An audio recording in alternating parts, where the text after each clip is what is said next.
Here's how to make a beat for Gunna on FL Studio. Let's jump straight in. From our playlist, let's start by changing our tempo up here to 140 beats per minute. We're then going to go into the piano roll by pressing this button up here. Here, we're going to create our chords. We're going to start by clicking on this channel rack button, and then we can press this plus button here to load in a plugin. You can use any plugins you want to use. For this example, I'm going to use my plugin, Grain X4, and we're going to start by taking a key preset. Now we can right click on this and click on the piano roll so that we're able to draw our MIDI notes in. Here we've got a really simple chord progression.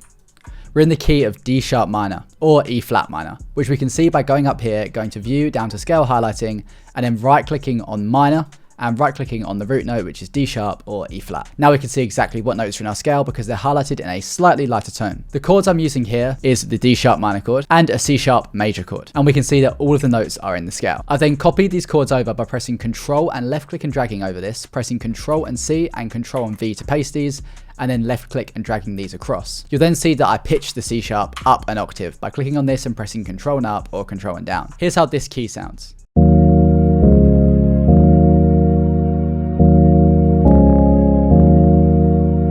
Nothing too crazy to begin with. We're then going to layer this with other sounds. So we're going to press Control and left click and drag over this entire progression and press Control and C.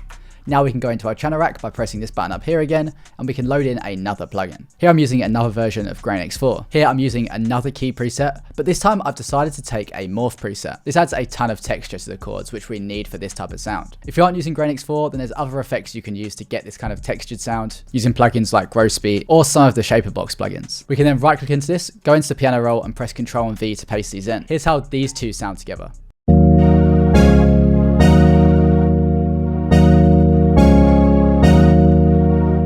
Now we're going to do exactly the same thing again with one more layer, and we're going to add two more sounds in, a bass and a lead pattern. For the bass line, we're literally just going to copy the root notes of the chords, which are these notes down here, then go into the bass and press Control and V to paste these in. We will use an 808 later on, but we just want a sub bass for the beginning or the intro of the track. And I've got this sub bass preset here, which is one of my favorite sounds. For the lead, we're literally just going to add some form of counter melody in. We can use any notes in our scale. Take any sounds you want to use. Here I'm using a pluck, which is one of the multi-sample presets inside of Grain X4, as it contains 3 different samples which are layered together. Here's how this now sounds.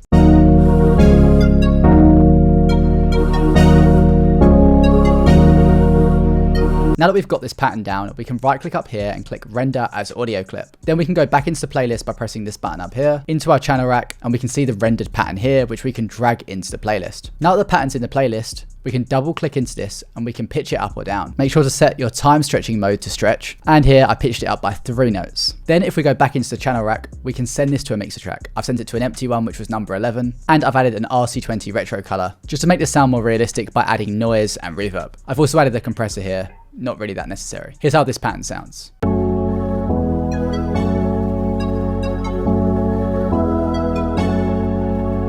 Now here's where things start to get interesting. If we go back into the mixer track, we can add a gross beat, specifically the reverse preset. We can then left click and drag up the top here, go along to here, go to edit and go to merge selected clips, which will render this into a new audio file, which I've chopped up down here. I've also then left clicked into this and turned the volume down slightly. Here's how this sounds.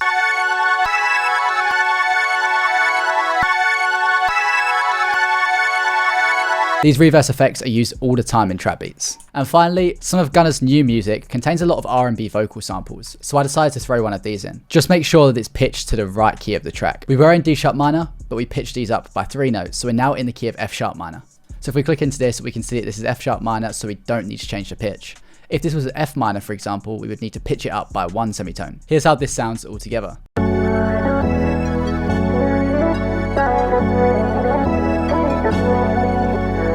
And now it's time for our drums. There's a ton of drum sounds in FL Studio if we press this button, which opens our browser. I'm specifically using sounds from my Listen Up drum kit, but you will have sounds that are automatically in FL Studio. This drum kit contains over 200 sounds for a ton of different genres, which you can check out using the link in the description. We simply drag a sound that we like into our channel rack. Here I've used the Spins 808. Again, we're just going to copy the root notes of the chords. But remember, we pitched our pattern up by 3 semitones, so the root notes need to be pitched up by 3 semitones as well. I've also added some slide notes here, which we can add by double clicking into a note and pressing this slide button and clicking accept. Here's how this 808 pattern sounds.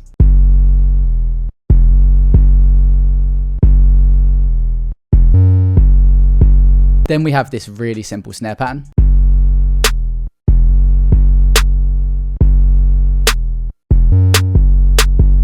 kick which is played on top of the 808.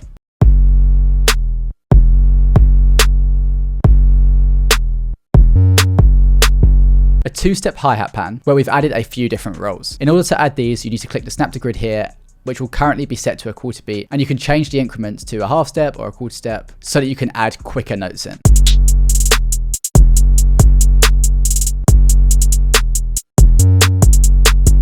And finally, this perk sound.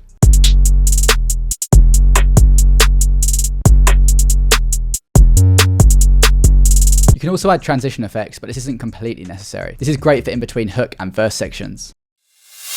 For the mixing, if we go into the mixer track, we just need to make sure that everything is leveled. I've also added a soft clipper to the master track, which is done on pretty much every single trap beat you hear. Then I boosted the levels of everything so that the drums are actually clipping. Basically, I wanted the master to be around 0 decibels so that the soft clipper actually takes effect. And here's how the final beat sounds. By the way, if you want access to Grain X4, which is the plugin I use for all of the sounds in this video, then make sure to check it out using the link in the description where it's currently 70% off. It has over 400 presets, so make sure to check it out.